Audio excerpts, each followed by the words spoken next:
me that I'm never gonna make it. They want me to do something that could make sense. They hate when I keep dreaming I'll be famous, but I don't give a fuck, I'ma keep chasing. I got all this potential that's deep inside of me, but they hate when you're successful cause they try to be. They sit there being judgmental because you're trying things, and they just want you to settle and do the right thing. So get a good job, don't slack off. Wake up every morning, make a good impression on your boss. Don't do anything that I wouldn't do, and when you're making money, make sure you don't. Oke, assalamualaikum warahmatullahi wabarakatuh. Salam sejahtera untuk kita semua. Kali ini saya berada di Kota Palu ya, dan ini ada workshop yang diselenggarakan oleh Direktorat SMP Kemendikbudristek, yaitu workshop tentang pencegahan 3 dosa besar di satuan pendidikan ya. Nah, hari ini adalah hari yang kedua, di mana pada hari yang kedua ini ada beberapa narasumber dari pagi ya sampai siang, yaitu bicara tentang kebijakan ya, itu dari Puspeka. Kemudian saya sendiri berbicara tentang darurat kekerasan nih ya, terkait perundungan baik secara daring maupun luring, dan juga ada disiplin positif ya. Lalu akan dilanjutkan dengan rencana tindak lanjut ya. Nah, itu seperti apa? Ikutin terus dalam video ini, karena para narasumber ini tentu memberikan informasi yang penting dan bermanfaat bagi sekolah ya. Seperti apa? Ikuti terus dalam video ini. Tapi sebelumnya jangan lupa untuk di like, share, komen, and subscribe. Bagi yang belum subscribe, segera subscribe untuk terus terupdate dengan video-video pendidikan dan anak. Oke.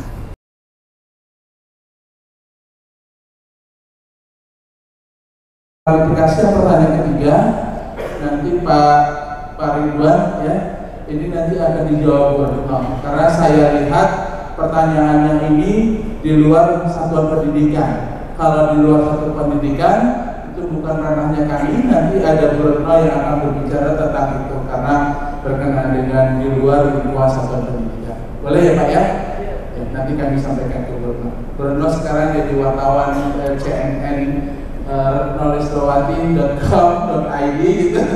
Baik, yang pertama ya Pak Bay ya, untuk disabilitas sekolah SLB secara khusus, karena sekolah semua umum termasuk Bapak Ibu mungkin adanya donasi itu juga untuk menghilangkan sekolah-sekolah favorit ya. Tapi banyak masyarakat tidak memahami itu. Donasi itu salah satunya itu supaya tidak ada menumpuk di satu, dari 30 kilo dia tetap mau ke SMA sana, SMP sana, padahal effortnya terlalu tinggi. Jadi bikinlah donasi. Kalau disabilitas itu dilihat dulu, kalau ada tadi 5 dilihat dulu kemampuan disabilitasnya tentang apa. Ibu yang mana deh? Diskusi. Nanti diskusi dengan Ibu BK, dia punya kompetensi Pak. Saya juga belajar, dia punya pemahaman, dilihat dulu permasalahannya apa, apakah dari internal dia, apakah memang itu dampak sepenuhnya dari perundungan yang diadakan, apa kompilasi dari lingkungan sekitarnya, sehingga berdampak dia tidak ke sekolah. Ya, kita tidak bisa, saya tidak bisa katakan harus begini. Lihat dulu permasalahannya di metafisik ya Bu ya, nanti di metaframe dulu seperti apa si anaknya. Ya, kalau kira-kira cantik dikawinkan aja Pak ya. Persis setelah Palu terkena musibah gempa waktu itu ya. Baik, Bapak Ibu sekalian, saya ini ada 2 materi yang seharusnya 2 narasumber, tapi saya karena narasumber yang satu itu tidak bisa hadir, jadi saya diminta untuk menggabungkan 2 materi. Jadi yang pertama adalah perundungan secara luring atau secara langsung, yang kedua adalah perundungan secara daring. Kita menyebutnya dengan cyberbully. Jadi sebenarnya saya itu dimintanya sih bicara cyberbully, tapi lantaran yang satu tidak hadir, tapi Bapak Ibu harus mendapatkan materi, maka saya bersedia untuk menggabungkan 2 materi ini.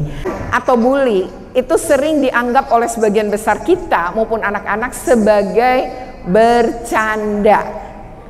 Lalu orang yang ngadu-ngadu kita anggap lebay atau mencari perhatian. Nah, menurut Bapak Ibu, siapa yang setuju dengan pernyataan itu? bahwa bully itu hal yang biasa, cuma bercanda. Ada yang sepakat dengan itu? Ada yang tidak? Oke, ada yang bilang tidak, ada yang bilang sepakat. Oke, yang bilang tidak, siapa yang bilang tidak tadi? Ibu bilang tidak. Oke, mungkin saya bisa dibantu ya pakai mic, Pak Abai. Misalnya ibu biar ngasih pendapat. Oke, ibu kasih pendapat alasannya ya. Menurut ibu tidak tuh kenapa bu? Yang pakai baju kuning tadi. Jadi itu bukan bercanda, itu sesuatu yang sebenarnya tidak nyaman, menyakiti gitu ya. Itu ibu yang pakai baju kuning ya bu. Dengan ibu siapa, dari sekolah mana? Berdiri bu. Ibu berdiri kali biar dilihat yang lain. Nah, oke, silakan. Sebagai suatu candaan, kalau menurut saya itu sangat tidak tepat. Ya, tidak tepat. Kenapa? Karena tapi dari pendapat sekarang, pandangan orang-orang, memang banyak apalagi anak-anak siswa SMP menganggap bahwa hal itu tersebut memang sebagai bahan candaan. Oke, tapi kalau menurut ibu enggak. Oke, enggak ya, oke, menurut pandangan orang gitu, tapi menurut ibu tidak. Karena apa alasannya? Roasting. Apa contoh apa Pak? Roasting, apa ya? Roasting, Oh, di roasting. Roasting itu kan membuka eksis orang, tapi menjadi sebuah ketawaan, bercandaan. Oke. Malah menjadi sebuah ikon saat ini kan. Oke. Terima kasih. Bapak, kalau orang di roasting menurut Bapak dadakan atau dia udah tahu? Udah tahu Bapak. Kalau udah tahu kira-kira orang sudah. Digali dulu data-datanya. Oke, kalau orang dan dimintain izin, bahkan dia mungkin ngasih data. Iya. Artinya secara mental orang itu siap nggak Pak? Dan perlindungan anak. Data Simponi menunjukkan terdapat dalam tahun 2022 saja, dalam 1 tahun terdapat 806 kasus perundungan ya. Dan sebanyak 376 pelaku adalah guru terhadap anak-anak. Tetapi untuk kasus anak dengan anak, angkanya berkali-kali lipat dari angka guru terhadap anak. Jadi dengan teman sebaya mencapai 2.230. Berapa persentasenya dibanding guru dengan anak. Jadi pembulian atau perundungan angka tertinggi itu berada pada kasus anak dengan sesama anak. Lanjut. Nah, temuan Survei Nasional Pengalaman Hidup Anak tahun 2021 menunjukkan. Oke, next. Nah, ini lihat Bapak Ibu, 1 dari 11 anak perempuan ternyata mengalami kekerasan seksual. Karena kan kita lagi ngomongin 3 dosa besar di pendidikan ya. Nah, apakah anak laki-laki aman? Tidak. Ternyata dari 17 anak laki-laki, 1 mengalami kekerasan seksual. Nah, rear up itu dilakukan oleh sesama anak. Kasus ini bisa karena kondisi pacaran atau bentuk lain berupa perkosaan, ya.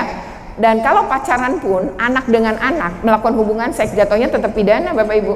Apalagi orang dewasa kepada anak. Karena dalam Undang-Undang Perlindungan Anak di pasal 76D dengan sangat jelas disebutkan bahwa kekerasan terhadap anak atau persetubuhan dengan anak adalah pidana. Tidak ada suka sama suka, tidak ada persetujuan, pokok dengan anak kategori pidana. Nah, Bapak Ibu sekalian, apakah ini bukan kejadian di sekolah? Kejadian di sekolah Bapak Ibu, saya mau ceritakan singkat kasus kekerasan seksual yang terjadi di sekolah. Sungguhnya korban. Jadi untuk kasus Temanggung, kita semua udah tahu kayak apa. Anak ini sebenarnya korban perundungan dari teman-temannya, usianya baru 13 tahun. Dia dirundung teman-temannya sejak dia masih SD. Temannya yang SD itu sekarang SMP 1 dengan dia. Dan karena tidak pernah ditangani perundungan itu di saat dia SD, SMP berlanjut, perundungannya meningkat. Dari kata-kata, ledekan, dikucilkan, sampai pada pemerasan, sampai pada tahap pemukulan fisik.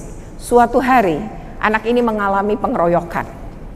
Saat dikeroyok, namanya keroyok banyak dong anaknya, tepatnya oleh 9 anak.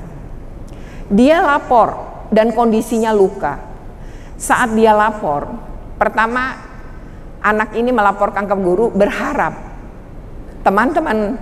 berharap gurunya nyelesain. Dipanggil sih, tapi 9 pelaku dinasehatin. Bapak Ibu, menasehati tidak keliru, tapi menasehati di awal tanpa mengajak dialog bahwa itu salah atau benar dan tanggung jawab dia, itu nggak akan pernah bisa membuat seorang anak efek jerah. Misalnya kita punya anak yang masih kecil lah, ngotorin meja, lalu kita bilang, kalau nasehatin, kamu nggak boleh meja itu di ini, tapi di awal dia oh oke, udah besok dia ulangin. Tapi yang harus kita lakukan adalah, meja ini awalnya tidak kotor, sekarang kotor. Siapa yang ngotorin? Aku. Kenapa kamu ngotorin meja? Karena ini. Kenapa? Karena itu.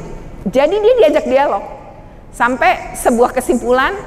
Kita bilang itu salah sayang. Sekarang sebagai bentuk tanggung jawab, kalau kamu salah, apa yang harus dilakukan? Bersihkan meja. Ya, Mama tunggu, bersihin mejanya. Setelah dibersihin meja, kan baru anak itu belajar mempertanggungjawabkan perbuatannya, barulah kita menasehati kan. Orang kita itu sering kali apa? Kejadian ngomel-ngomelin, habis itu dinasehatin. Udah habis diomelin, dinasehatin. Yang diingat omelan. Kita juga sering mukul anak tuh karena sayang. Emang anak kita tahu kita pukul karena sayang? Nggak inget sayangnya, yang diingat pukulannya. Untuk apa pertanyaan-pertanyaannya ya. Pertama Ibu Megawati ya. Oke. Ibu Mega terkait dengan perlindungan guru. Sebenarnya Permendikbud 46 tahun 2023 ngelindungin semua. Itu mungkin untuk menjawab pertanyaan Ibu tadi. Tapi kalau Ibu berbicara Undang-Undang 14 2005 tentang guru dan dosen, sebenarnya di pasal 39 sudah disebutkan hak-hak guru. Lalu sebenarnya pada pasal yang awal itu disebutkan bahwa guru pada saat melakukan tugas, maka dia harus mendapatkan perlindungan baik dari pihak sekolah maupun pemerintah daerah. Jadi selama dia berada di sekolah, kalaupun tidak berada di sekolah, misalnya ngantar anak lomba gitu ya, berarti di luar, tapi berkaitan dengan penugasan-penugasan sekolah, maka dia wajib mendapat perlindungan.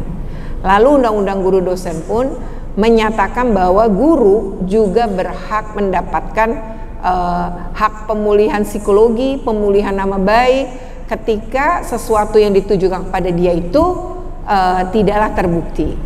Nah, hanya guru ini kan orang dewasa, aturannya berada di organisasi profesi guru, Bapak Ibu.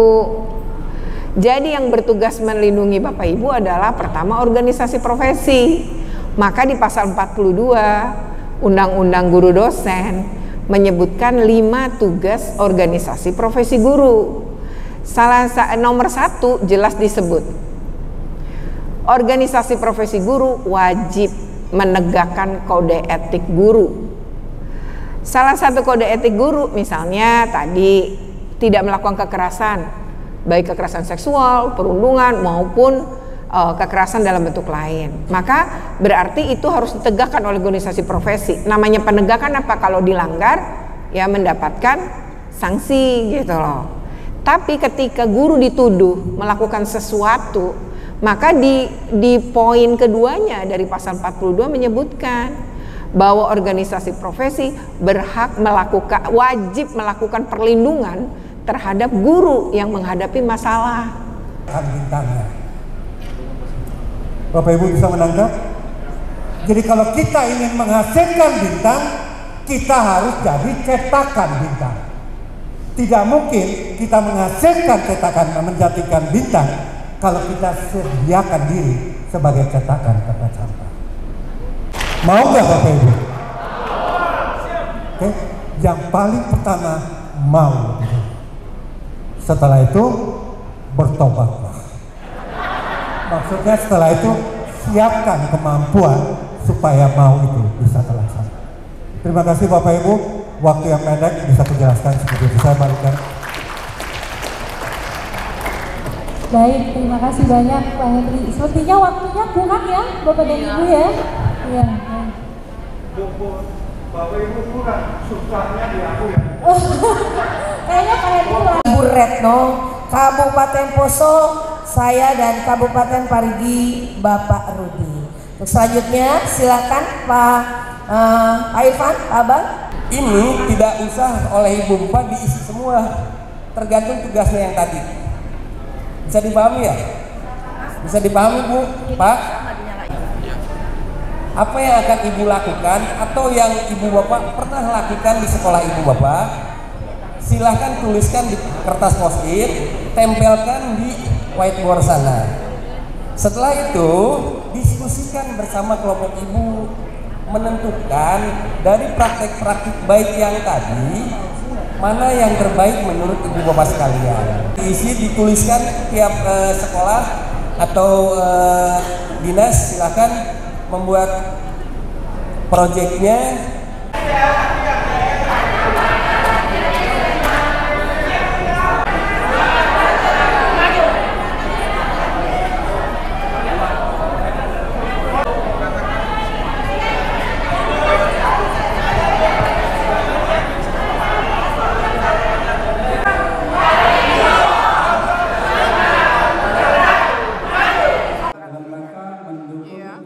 Sekolah ramah anak ini berhubungan dengan sekolah ramah anak, kemudian bentuk kegiatan. Oke, demikian ya video ini. Jadi ini pada hari kedua beberapa narasumber ini memberikan penguatan, mulai dari kebijakan tadi ya, Permendikbud 46 tahun 2023, juga terkait dengan darurat kekerasan dan bagaimana mengatasinya. Salah satunya dengan menerapkan disiplin positif ya, yang disampaikan juga oleh UNICEF, dan satu lagi adalah rencana tindak lanjut, salah satunya pembentukan tim PPK ya. Nah, semoga nih videonya bermanfaat. Jika bermanfaat, jangan lupa untuk di like, share, komen, dan subscribe. Bagi yang belum subscribe, segera subscribe untuk terus terupdate dengan video-video pendidikan dan anak. Oke, terima kasih. Wassalamualaikum.